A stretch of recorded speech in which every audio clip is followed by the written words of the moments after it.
Welcome, and thank you for joining us for another beautifully blessed, peaceful, prosperous, productive, and phenomenally powerful night. We are your hosts, Tori the Barber, the one and only, the only one under the sun, and the man with the plan, the man, the myth, the legend. FreeWill Code, what's going on with you, my brother? What's happening, man? How you doing, man? Welcome and thank you for joining us for another edition of the FreeWill Podcast, where we create a community, that normalizes growth, right? For people like you and me, so we can be the best versions of ourselves. What's happening, Tor? How you doing today, man? Man, I'm doing phenomenal, extra-nomical. Yeah, that's it. That's where it's at. There it is, right there, boy. What's up, man? How you feeling, man? How was your day today? Man, my day was an extra phenomenal day. Because today I was granted the opportunity to wake up and do something with my damn self, do something with my life. I woke up and I went to church today. Right? Oh, that's right. I woke up and went to church today, and that, like, based off of how the morning started, they could have went a couple different ways, but I made it, and I'm grateful I made it. And today, as a result, as a consequence, so my pastor said that as a consequence, today was an astronomical day, and I'm thankful, I'm grateful. But yeah, man, how your day was today? How was your Sunday? Man, my Sunday was great, man. My lady is actually, I know y'all probably don't know this, but she actually joined the National Guard, right? In efforts to, and we're gonna improve herself and get that discipline she needs so she can get the job done. She's actually leaving Tuesday, so today I spent the whole day with her. She had her little girls' night last night, and today, I spent the entire day with her. Even after this, I'm gonna be spending the day with her. It was happy, but I'm gonna be sad to see her go. But best believe while she gonna be putting that work in. There ain't no way in the world she gonna be up there putting that work in, getting it in, doing whatever the God knows what she's doing out there, and I'm over here chilling. It's not gonna happen like that. Yeah. Yeah, man. But yeah, other than that, my Sunday was phenomenal. I had some great breakfast. I seen some family. I got me a nice look. I'm dressed good. I'm looking good. I'm feeling good, huh? Yeah, you know what I'm saying? It's a snazzy shirt. Yes, sir. I appreciate that, man. I appreciate that. Right. So without further ado, listen, I'm grateful. Hold on. If I may. Hold on, Coke Lizzie, because we slipping on our pimping. Okay? Yeah. We're going to take a moment of silence. Come on now. Okay. Moment of silence. Okay. For those new subscribers. So we're going to give y'all the opportunity to join the FreeWill Podcast family. Right? We're going to give y'all the opportunity to join the FreeWill Podcast family. We want to thank y'all personally for being here in this moment and watching, tuning in, learning with us, being the best part of the community that we're creating together to provide that environment that's normalizing personal development so that we can become the best versions of ourselves together, man. So thank y'all. Hit that subscribe button, and if you learn something, you got some value out of this, which I know you will. Do it now. Share it to somebody who this could positively impact their lives. So yeah, go ahead and do that, man. And we want to thank y'all. And now, without further ado, I'm gonna say, hey, join this journey. This is a journey right here. This ain't no podcast. It's a marathon. It's a marathon. This ain't YouTube. You know what I'm saying? This is none of that. This is a journey. It's a marathon. And if you're catching us on this 9th episode, right, you still seeing it, right? We still getting stuff together. We still trying to figure this thing out. But you'll be able to say that. I like that. I like sometimes to be able to say, hey, I was watching that person. I was watching those guys at this time, right? And so you'll have that opportunity to do that. Not saying you have to, man. But I'm gonna let you know right now. We going to the top. You know what I mean? We're not gonna stop, baby. Let's get it. But without further ado, I'm grateful. I'm so grateful. I gotta thank the man up above. He watches over me. I'm special. I'm one of his greatest creations, and I appreciate that, the role he gives me and the heart that he gives me, that he gave me. I appreciate that. Right, I feel like my heart beeps, more than the average human being. Right, that's just the pedestal that I put myself on. Right. I appreciate that. I appreciate the tools and the people that he gave me in my life. My mom, my father, my first lady, you know what I'm saying? My man Total Goat, you know what I'm saying? He the one. That's man. Me. So I appreciate that. I appreciate all the people around me, man. I appreciate the growth that happens in my life, man. It's like surreal sometimes to see when I look at myself. Especially like 2020 is the year that I like use to like measure my growth. And I think I need to I think I need to change that, because 2020 was bad. Like I was in terms of mindset wise. Like I didn't like my mindset it's like almost like a stranger now. So I think that I need to stop comparing myself to that, because we reaching new heights. Yeah. But it's surreal to see how far I've come. You know what I'm saying? So I'm eternally grateful for that. I'm 27. I'm not dead. I come from New Orleans. Like I'm the man. You know what I'm saying? I appreciate that, bro. What about you, man? What you grateful for today, Toe? Oh man, it's gonna be hard to follow that up, man. You know. But I say, man, first and foremost, all praises to the Most High. Gotta put God first, right? I'm thankful for Him, in so many ways, for so many reasons. I can go on and on, but gotta put God first. Like my lady say, for opening up my 2 gifts, you know what I'm saying? Getting the day started, waking up with a chance and a choice. You know what I'm saying? I'm thankful for, of course, my support system, my wonderful lady. And I forgot to make some noise for your lady, because I know you shout her out, so I'm going to shout them out together. You know what I'm saying? I'm thankful for my lady, man. I make some noise for them, man, them queens, and they play an instrumental part, not just in our lives, but in the FreeWill Podcast development, just the FreeWill brand. Like, they just becoming such a huge part of it, man, and we're grateful for it.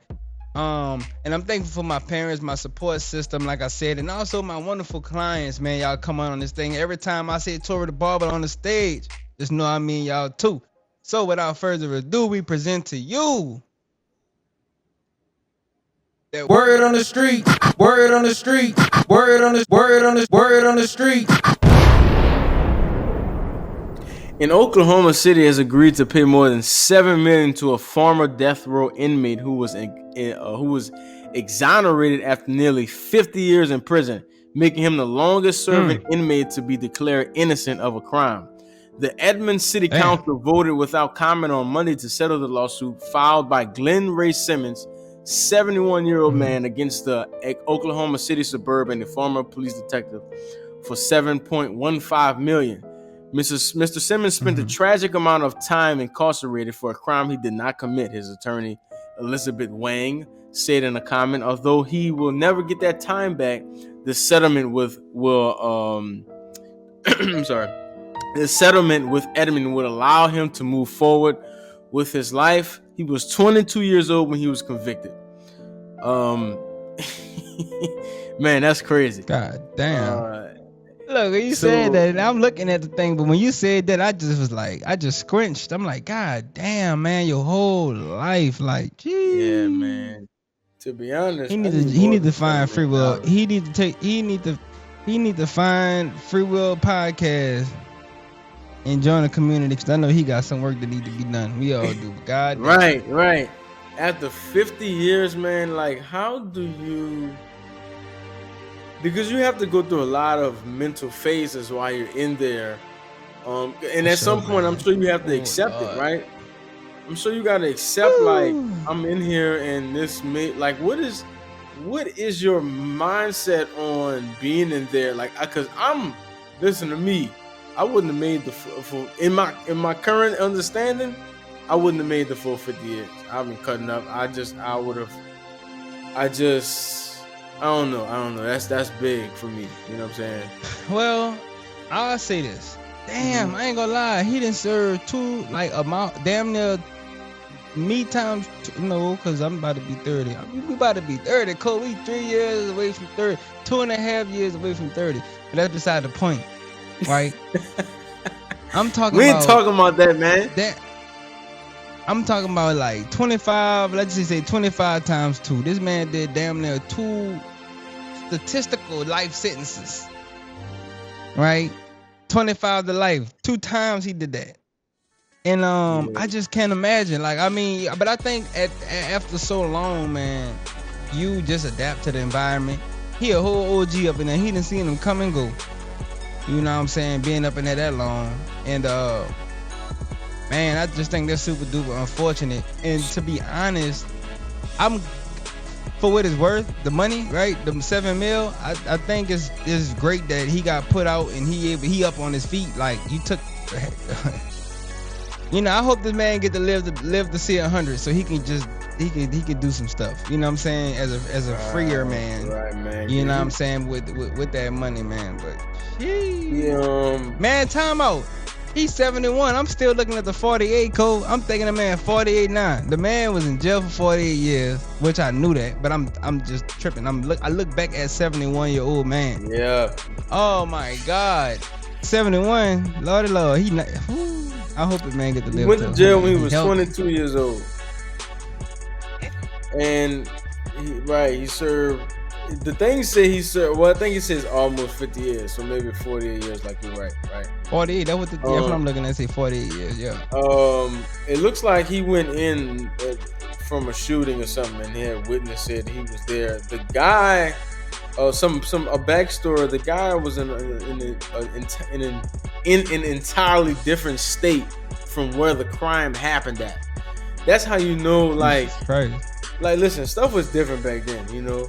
And I'm talking all that smack now. Like, people, like my man's probably didn't even have a choice.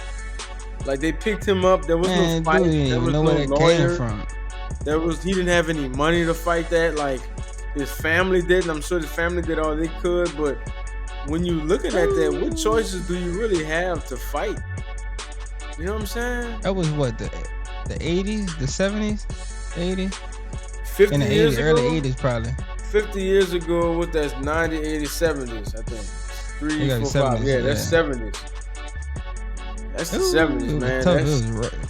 It was tough. That was hard, boy.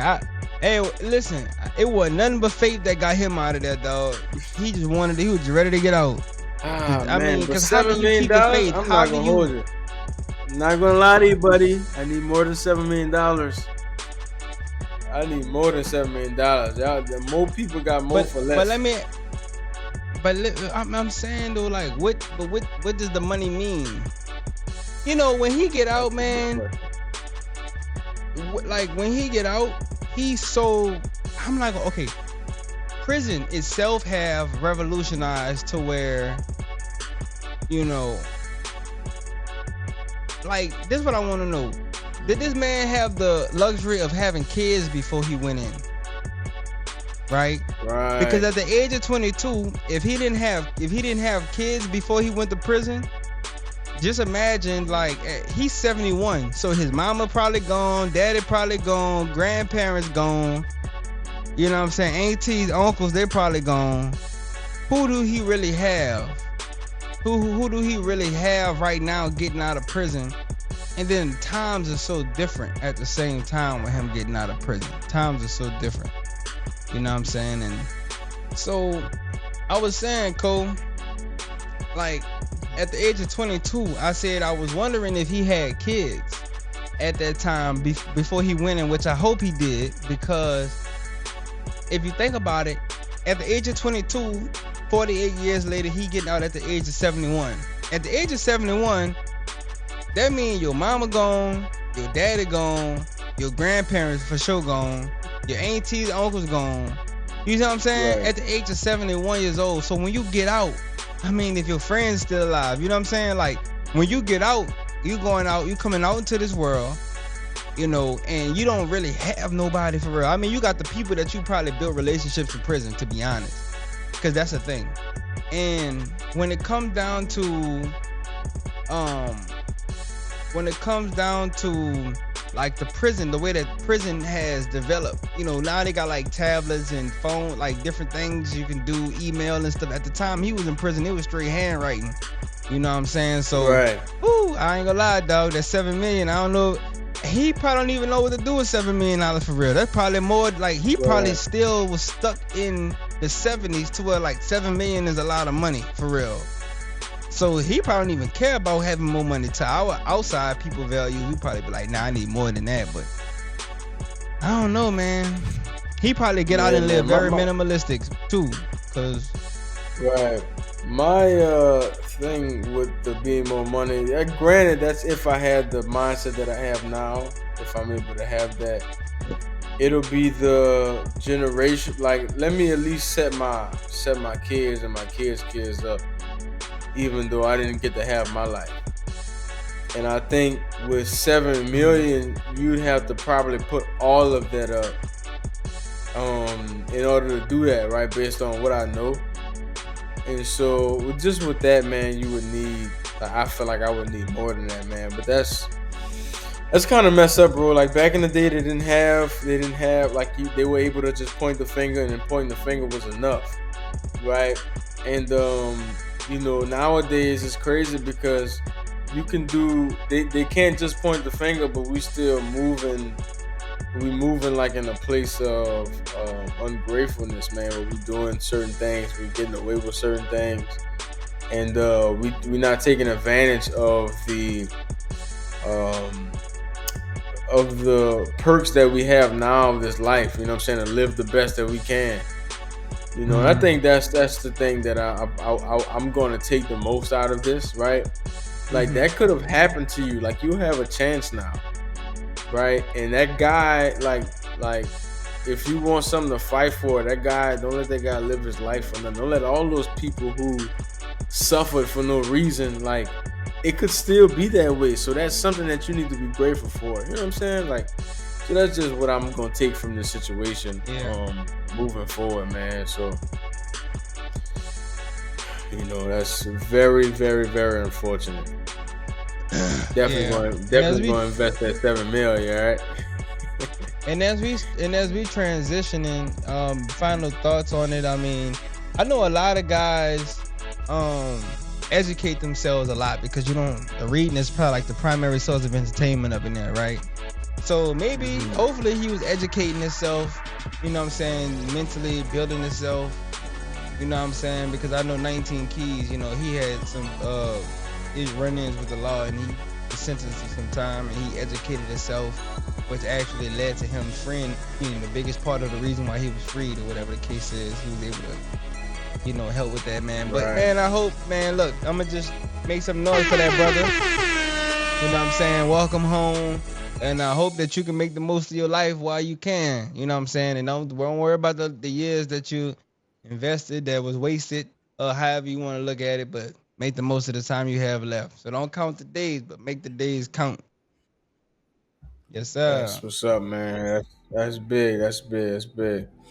So today, man, we're gonna be talking about something that I'm super excited about. I'm excited about, but it really is one of my biggest setbacks and downfalls in life, I believe, right now, right? With my current knowledge of myself and my self-awareness. And it is the courage to interrupt. The courage to interrupt what? That's definitely what we're going to be getting into, right? So I think first let's break this down so we can get some foundation into this thing, right? Like, what is courage? Right. Courage is actually let me look up the definition for courage, because I think that what I was about to say isn't as big. It doesn't have as much conviction as what I was about to say, right? Yeah, context. And it says the ability to do something that frightens one. Right. So I take from that the ability to do something that usually frightens another person, or usually frightens most people, right? And so, you know, it's not. If I can, I think so when it says one, usually when it says one, it refers to oneself. So when it comes down to you, when it comes down to you, when it comes down to you having the courage, is the self courage, is like the courage that you have. Right. So which so can basically apply to anybody, but yeah. So basically doing something that I'm scared about doing, and I still do it anyway. Instead of me saying like something that people are mostly scared about, it's something that I'm actively scared about right now. That's okay. I appreciate that, bro. That hits way harder, right? And so like Pause. Right. Hey, man. I think the biggest thing about this, like when we think about courage, we think about, Superman flipping cars over, saving, jumping in front of a bullet. Maybe we think about stuff like that, right? I'm talking about the courage to stop you from you.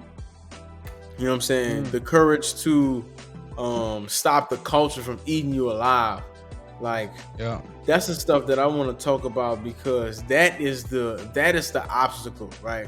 That's the obstacle. Instead of a car, that's what's coming at you. You know what I'm saying? In terms of like Superman, like he got a car getting thrown at him. Like we got the culture that gets thrown at us, and it defeats us. Like every day, like every second of the day, every minute of the day. And there's a lot of things that's stuck behind this, right? I think I want to get into like what does that mean to interrupt it, right? And to interrupt and not like abandon.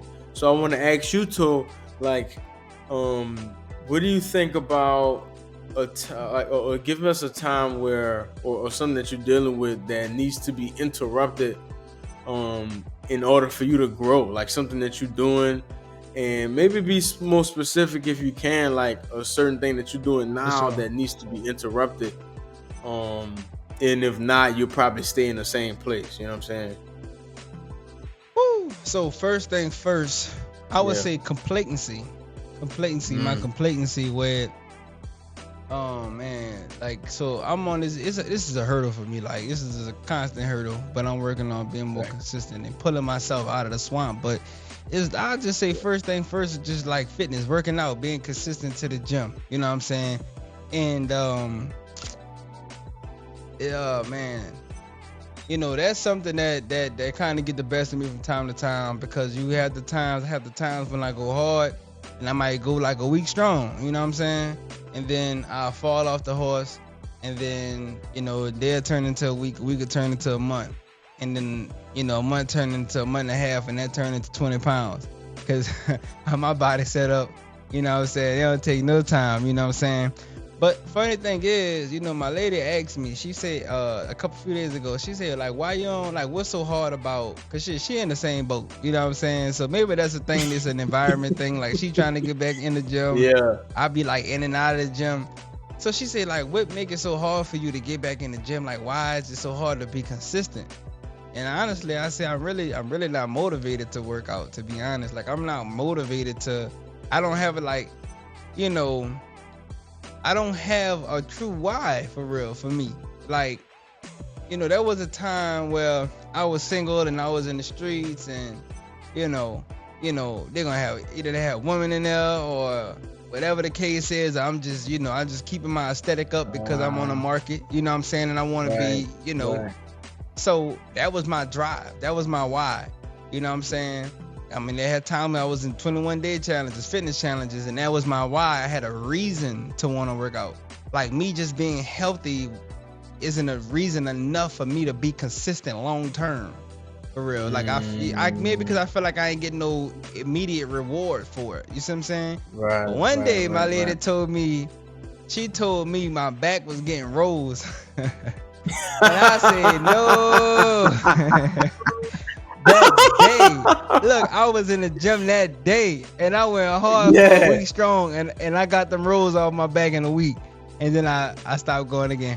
But the point is, you know, I care how she saw me. You know what I'm saying? Some people don't even care about what their partner see. They just let themselves go. And that's what I was doing. And you know what I'm saying? When she said that, it was like a wake up call. But she told me, she was like, man, look, she's like, to stop needing the exterior reason to be the reason why you do something, or get healthy, get in the gym, get fit. Like, do it for you. Do it because you see like your mama, you see your daddy, you know, whether it be health concerns or just the, you know, the physical state, and just like be like, I want to be healthy. I want to live a healthy life. I want to be able to play with my kids. I want to be able to do stuff. I want to be able to, you know what I'm saying? I don't want to be slow and broke down when I get older.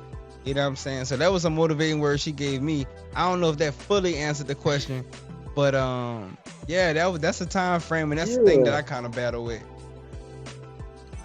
Yeah, man. Like, I think something, like, the thing about, like, and this is, oh man, this, I've been going through this so long too, it gets me angry, like, to where, like, we'll go hard right quick, right? We'll go hard for a week and be feeling like the man for the week.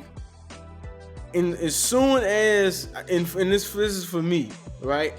I believe it's as soon as I feel comfortable, like I got it down packed, is when I start to struggle with it, right? So it's like the comfort starts to kill me.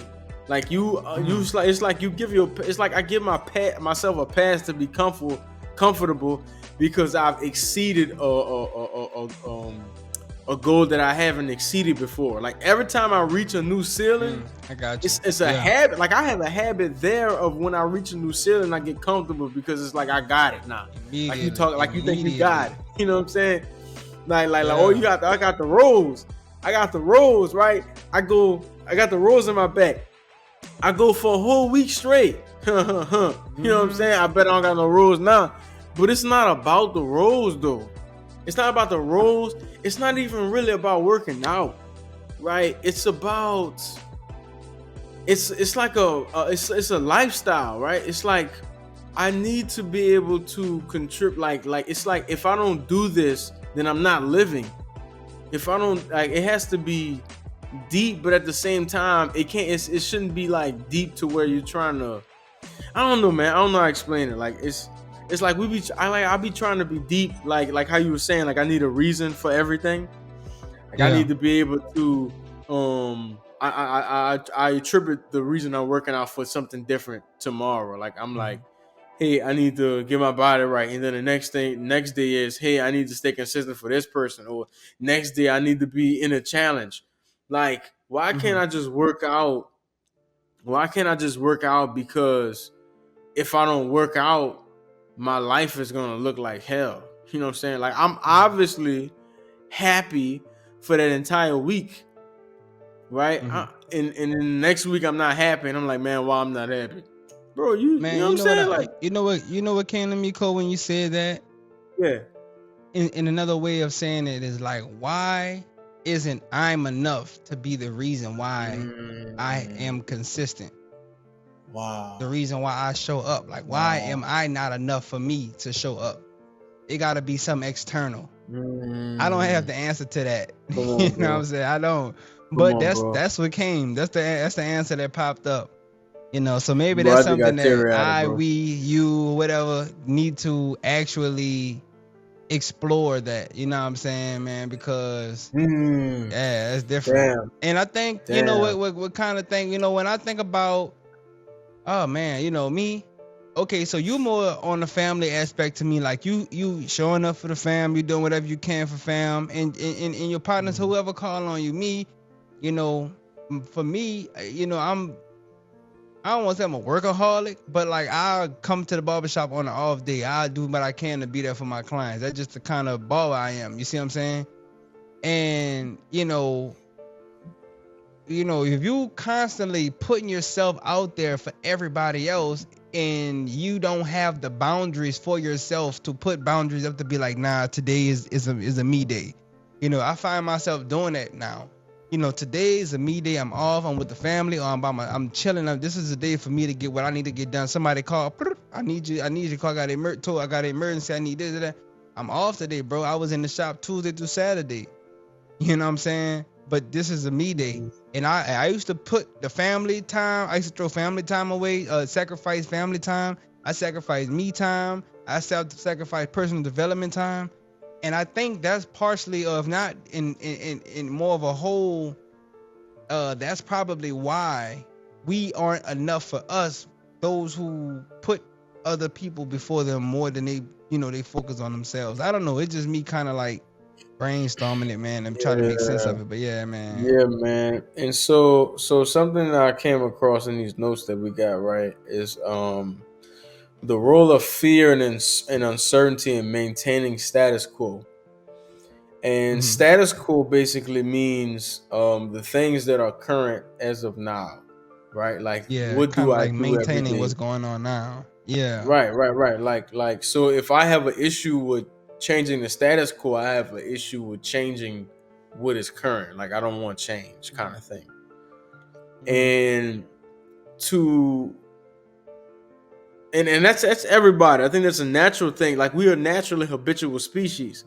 So if it's not big enough for us to change it and big enough for us to sustain it, then we'll never change it or never sustain the change. So like the missing piece that I believe it is, and I'm not gonna get too deep into it, but like you said, I'm not gonna always have those other reasons. I'm not gonna always have a workout challenge. I may not. My lady about to leave. I may not always have her here to acknowledge me in my workouts. I may not always have like right now I don't have no children. Like, so if I don't have those things, the only thing that's left is me. Yeah. And if the only thing that's left is me, right? If the only thing that's left is me, why I can't be enough to? Why you not enough to work out? You know what I'm saying? Yeah. Like who are you? You know what I'm saying? Yeah. And who are you to yourself, right? And I'm going to leave that question there, because I think that plays a major role. Like I think maybe for me that might have been the biggest.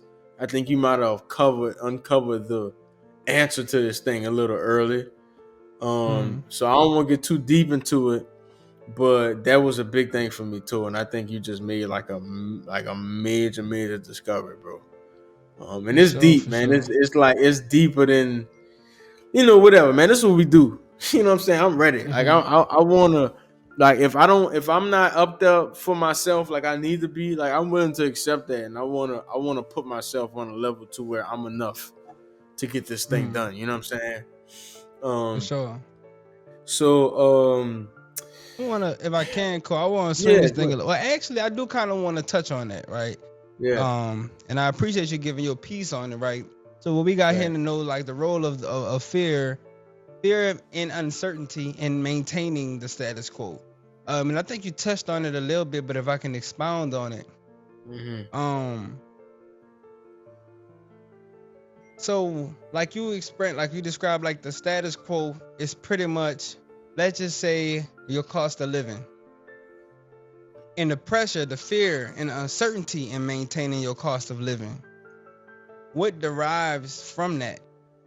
So like for me, I, as a barber, my money, sometimes it fluctuates. Sometimes I have really great weeks. Sometimes I have slower weeks. You know what I'm saying? And so with me, someone who kind of getting it like that, there is a pressure that comes with that. There is uncertainty. There is a slick. This is kind of like a fear that come with that because, having a household to maintain, having a relationship to maintain, having kids that need maintaining, and also your business, your car, like you got all this stuff. Like you don't just have the luxury of going clock in and just knowing that as long as I'm employed, I'm good. You know what I'm saying? So, there is something that happens there when you have something that you need to maintain in the mindset that they put you in. And for us, I don't know, man, it can go so many different ways, you know what I'm saying? But I would just say, to expound on that is to add to that, I don't even know exactly, cause to be honest, I reopened that tab. You know what I'm saying? But yeah, you know what I'm saying, to really hit it, man, it's just deep, bro. It's deep, and you know, I don't think we should try to, like, I don't think you understand like how big of a discovery that was that you made, right? And to try to cover the entire thing now is like damn near impossible, you know. And and the biggest thing that was hitting me when you were talking about what you were just talking about is there's fear, and there's like there's normal fear. I think that we feel like that's normal, in just the basic day-to-day taking care of my family. Like, I don't know what my week gonna look like, right? Yeah. And the real truth of that is, like, we already taking risk. Like, you don't know when you go up in that shop today if people gonna show up, even if they made appointments. Like, we had appointment cancellations and everything, right? And it's like we're willing to put our life on the line for other people, and not willing to put our life on the line for the stuff that we can do every day. Like, I'm putting my life on the line just because I don't feel like going to work out, and I know I can. And I'm going and I'm showing up to a shop just because somebody said they was gonna show up. Like, like, that's wild, bro. Off a word. Like, we put more trust in something that we can't even control, opposed to something that we can control. We can control whether we show up for our word, on our commitment, on our promise to ourselves. But somebody just said, bro, that book. Well, I don't know, man. That's wild. I think that's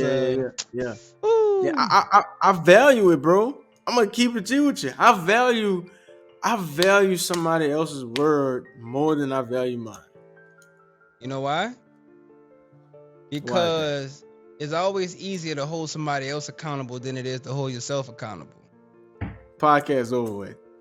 Podcast over. Shut it down. Funny. Shut it down. It's always easier to do that. You know what I'm saying? It was something else, man. It was something else I wanted to touch on with that. It was all relevant, but that was a capsule. That was a nutshell right there. It was like put it all together. You know what I'm saying? I think that came together real nice. Man. It is, you know, bro. I'd rather. That's the truth, man. Bro. Yeah, that was it right there. That was the one, man. I want to rather the confirmation over the correction. Go ahead, bro. Segue that thing. The confirmation and correction. You said confirmation and correction. Yeah, I rather confirmation over correction. I'd rather you confirm that I'm right or how I'm feeling rather than correcting how I'm feeling. Like, I want that. I want you to confirm that it was somebody else's fault instead of correcting my thinking that this is something that you could have done. You know what I'm saying? That you had full control of, right? You ain't go to the gym because Toe was supposed to pop up to the gym, and you like, I ain't go because, you know what I'm saying, Toe ain't pop up. What you mean? Toe got your car? Toe got your legs? Toe got the gym the gym membership? None of that. You know what? My lady, she was saying, you know what? Somebody asked her recently. They asked her if she wanted to work out, and she was like, "We can, but I don't really like working out with people." And I said, "Why you don't like working out with people?"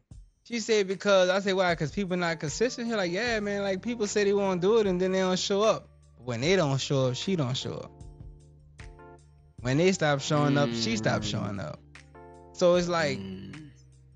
You don't want to work out with people because you're not working out with people, you ain't even showing up anyways. You know what I'm saying? So now they ain't showing up, you ain't showing up whether they showing up or not.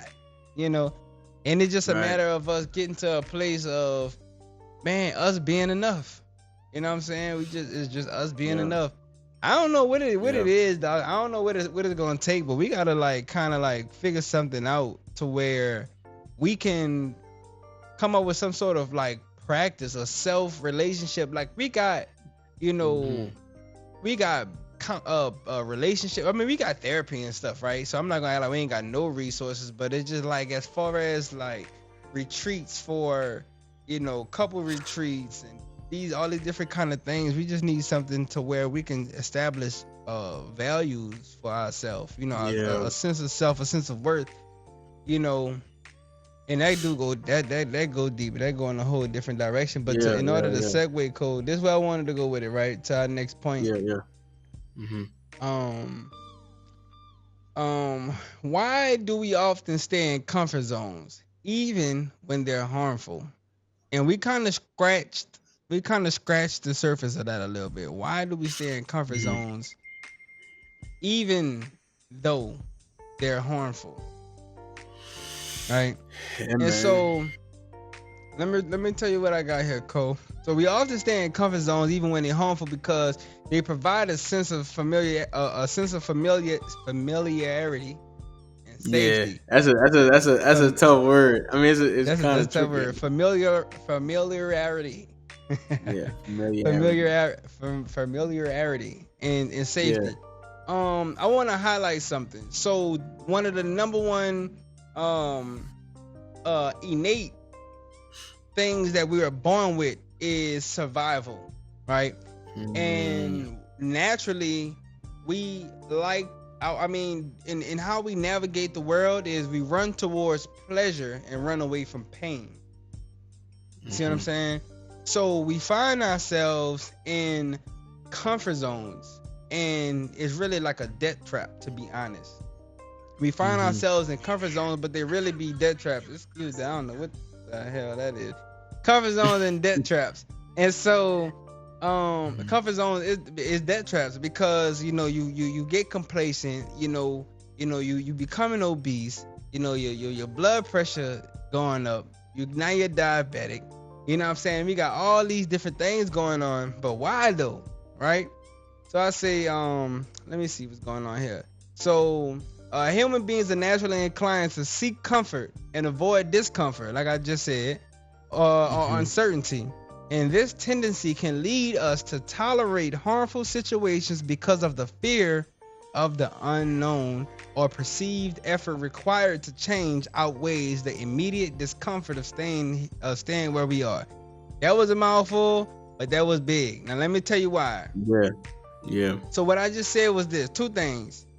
This tendency can lead us to tolerate harmful situation because of fear of the unknown. Now, I don't know if y'all ever heard of the phrase, the devil I know is better than the one I don't know. Like, I would rather sit in this situation and be disrespected, be abused, be misused, taken advantage of, because I'm already getting it so bad here. My sense of awareness, my sense of self, my sense of environment that I have become accustomed to is so awful that, like, I'm afraid of it being worse if I leave where I'm at. At least I'm surviving here. You know what I'm saying? Like, it's bad over here, but at least I'm surviving. You know what I'm saying? But if I leave, it could be so much worse because I got to start over. Maybe I'm moving to a new place. I got to get a new job. I got to find somewhere to stay. So many different uncertainties. You know what I'm saying? Lies and unknown. And two, like, I'm sorry to interrupt, but like not even that. Like, I think the biggest thing is I know what's gonna happen. Like, I know after he bat me. I know after, like, speaking, like, let's say the chick, right? I know after he bat me in my mouth, right? He gonna go and play the game, and after that we gonna be good for that minute, and then he probably gonna bat me in the mouth tomorrow, and then I know the cycle. I'm familiar with it. I'm comfortable with it. Yeah. Right? Like, I don't know what's gonna happen when I go out there. It could be much worse or not. Like, I don't know, but I'd rather stay here where I know what's gonna happen. You know what I'm saying? And I think that wound up being the biggest thing. That, like, it's like, bro, it gets so bad. It gets so bad where before we leave, we gonna put some Vaseline on our face. Cause I know I'm about to get smacked. I'm gonna put some Vaseline on my face right quick, right? Cause I know at 132 I'm gonna get smacked, so at least it don't hurt that bad. Yeah, like crazy. Yeah. So I'd rather leave, like you're saying. Oh man. I already adapted to it. Before I leave and go out there, well, anything or whatever could happen. You know what I'm saying? I'd rather stay here, and I think that's like you were saying. We are naturally, that's a natural thing that goes on where we fear the unknown. Like we don't know what's gonna happen, right? Yeah. And the truth is, we better off inside of the unknown than where we are now, because of how, bro, like we are amazing beings, right? I'm gonna take some time to like we are amazing beings. If it don't kill you on everything, that shit's gonna make you stronger. Like I'm gonna go out there. I might not die from what I'm gonna go through, but at least I'm gonna be in a new situation. Like at least get smacked from a new hand. You know what I'm saying? Like at least eat a new bag of Cheetos. You know what I'm saying? Like I'm tired of this hand. At least give me a new one. You know what I mean? Like that is the goal. That's the goal. The unknown is what we need to be. Yeah, that's where you grow. You grow in the unknown, bro. You're growing in the unknown. And to give you the tail end of that last part, the perceived effort required to change outweighs the immediate discomfort of staying where we are.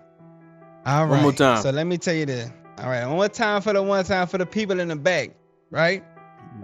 The perceived effort required to change, meaning the perceived effort is what I think I'm going to have to go through in order to change. Right. Facts. Outweighs the immediate discomfort of staying where we are. So it's like, I know this hand coming and I know I'm going to get smacked. Right? But I didn't been through that already. Like I know, but it's like the unknown is so vast. Like the immediate effort. Like I'm gonna have to change. I'm gonna have to find somewhere to stay. I'm gonna have to get a new job because he know where I stay. I'm gonna have to, delete my phone number and change my social media. And I'm gonna have all the effort that it's gonna take. Or even if it ain't no domestic situation, even if it's just, it's just doing something different, man. Like that. What you think you're gonna have to go through, in the what's the word? Self-esteem, the low self-esteem, the self-worth, the self-confidence, the low self-confidence that you have is telling you that whatever that I could go up against out there is bigger than me, is better than me, is stronger than me, is tougher than me, and I don't have what it takes. I can't even afford to go out. I'm getting my ass whooped so much I can't even afford to go out there. I might run into somebody who gonna do me worse. So I might as well just stay where I'm at, because at least I'm alive. At least I'm here. You know what I'm saying?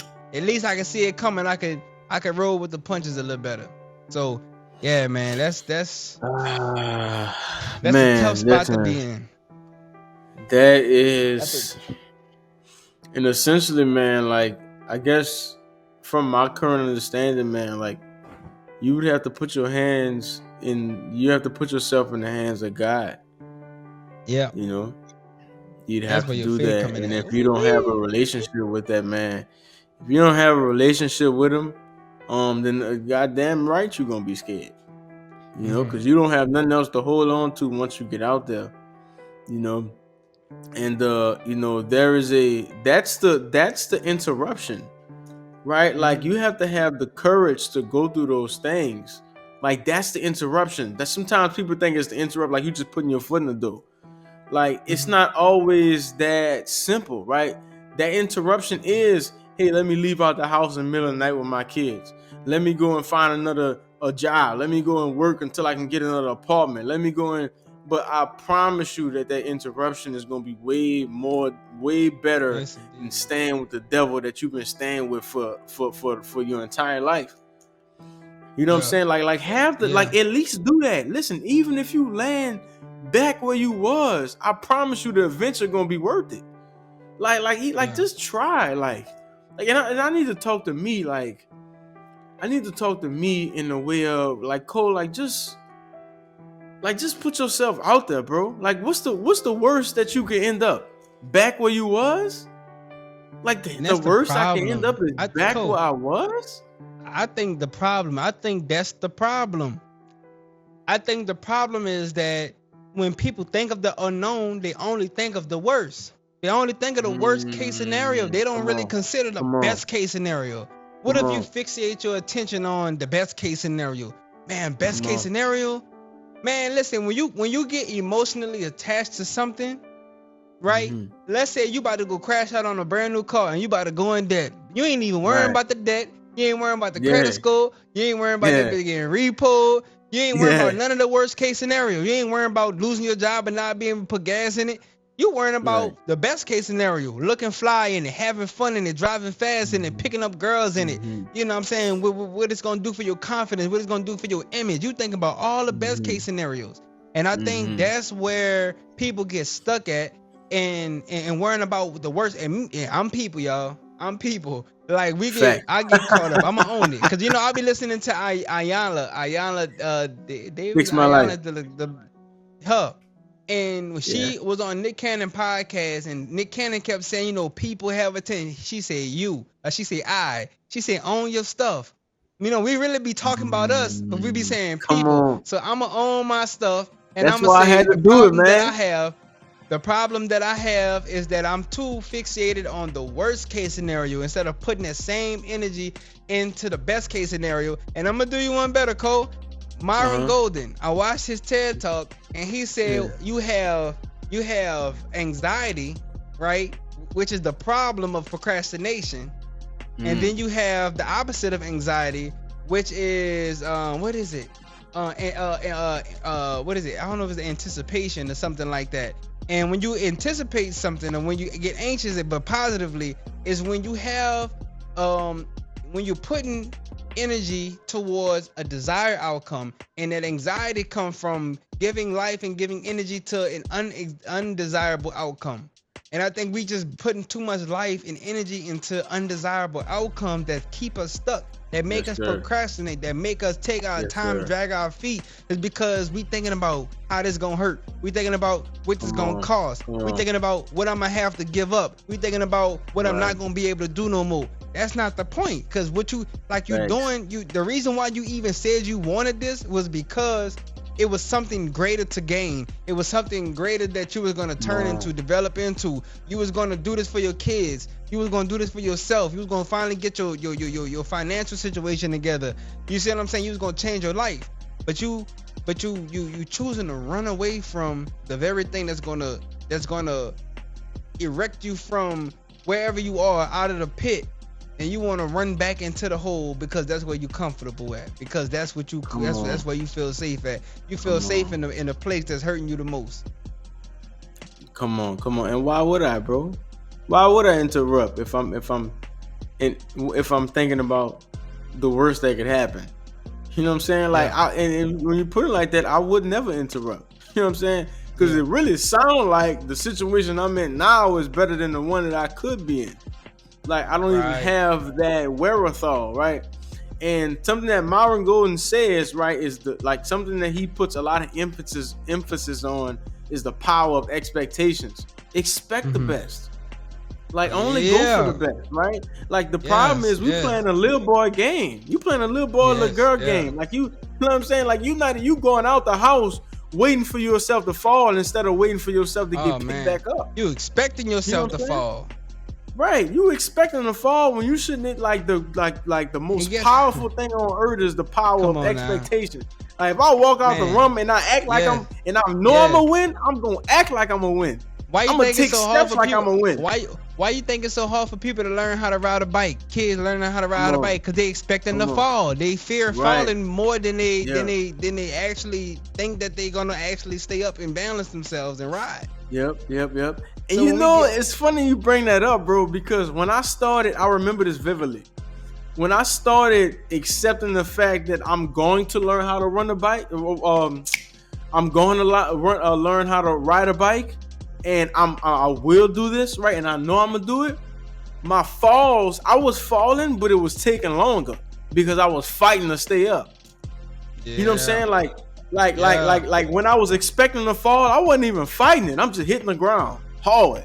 You know what I'm saying? Like, Going down. As soon as I'm like, yo, I'm about to ride this thing, right? I'm fighting like hard, like it's looking stupid the way I'm trying to stay up on the, you know what I'm saying? Like, and you upset, and you mad because soon as you leave out and you go and take that risk, you fail and you hitting the ground hard, but you wasn't even fighting in the first place. Yeah.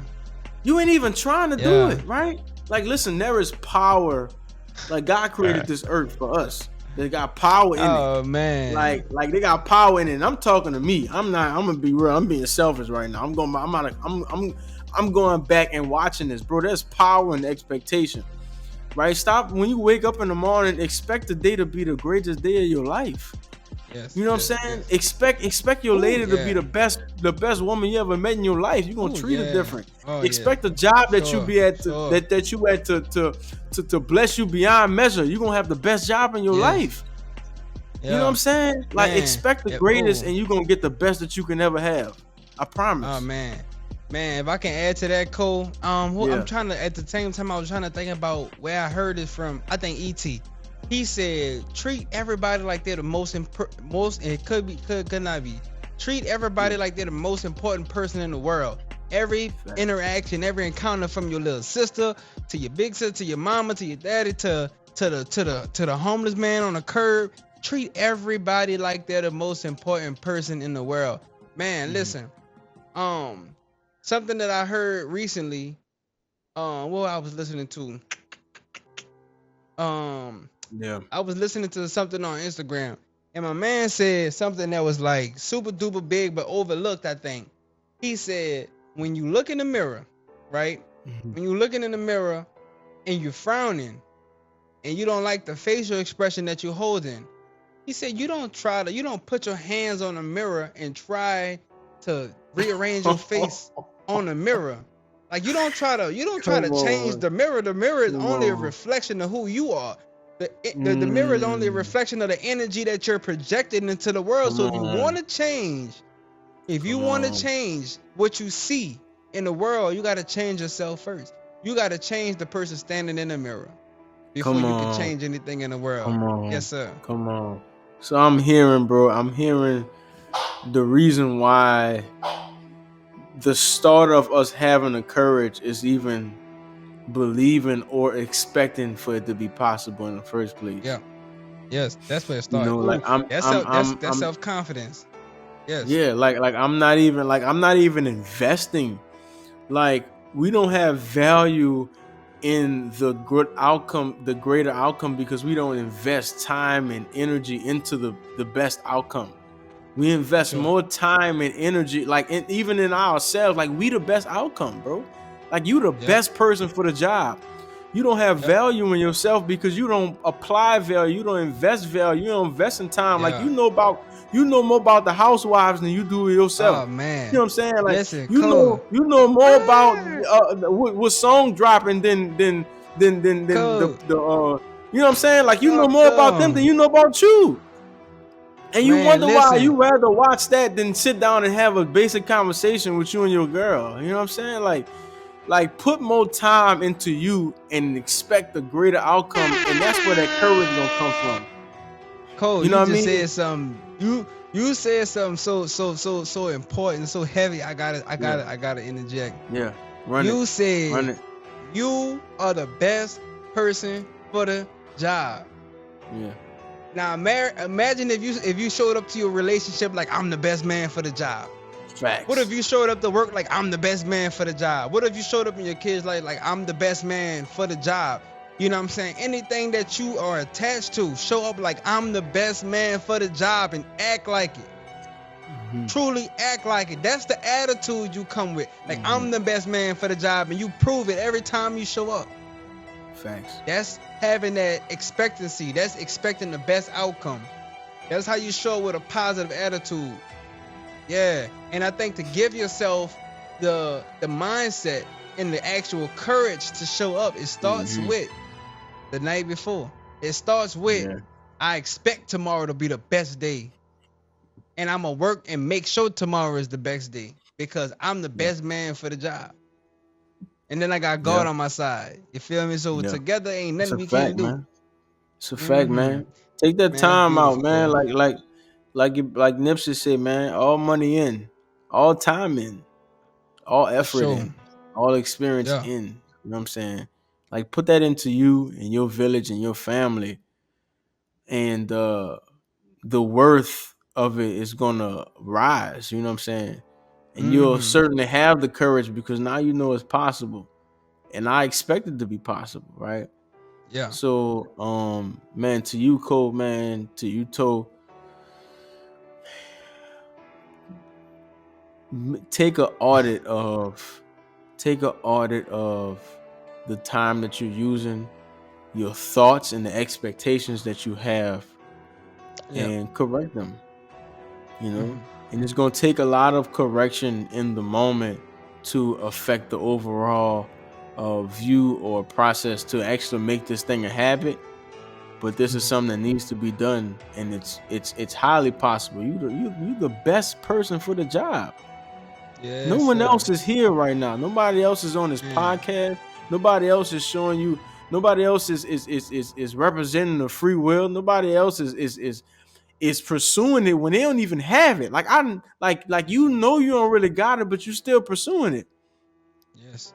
Because you know it's possible. This started on a great possibility. Don't forget that. Yeah. You know what I'm saying? 100%. 100%, baby. 100%. Man, this is amazing. This is amazing. It was, man. It was an amazing podcast. It was an amazing night, an amazing Sunday. Man, on the behalf of FreeWill Podcast, we just want to personally thank everybody, each and every single individual, even if it's just one. The one who actually stood from beginning to end and made sure that they invested time into watching and listening and learning and growing and being the best part of the community, that creating that natural and that normalcy, normalizing the environment of positivity, self-development, self-growth, self-awareness, and self-love, self-care, so that we can become the best versions of ourselves in real time, in 2024. Facts. Like, this is what it's about. This is what we're doing. This is the movement. With that being said, you already know what it is, so you ain't got to ask what it was. Thank you for joining us for another Free Will Podcast. And catch us on the next one, next Friday, 8:30 Central Time. Don't meet us there. Beat us there. Beat us there.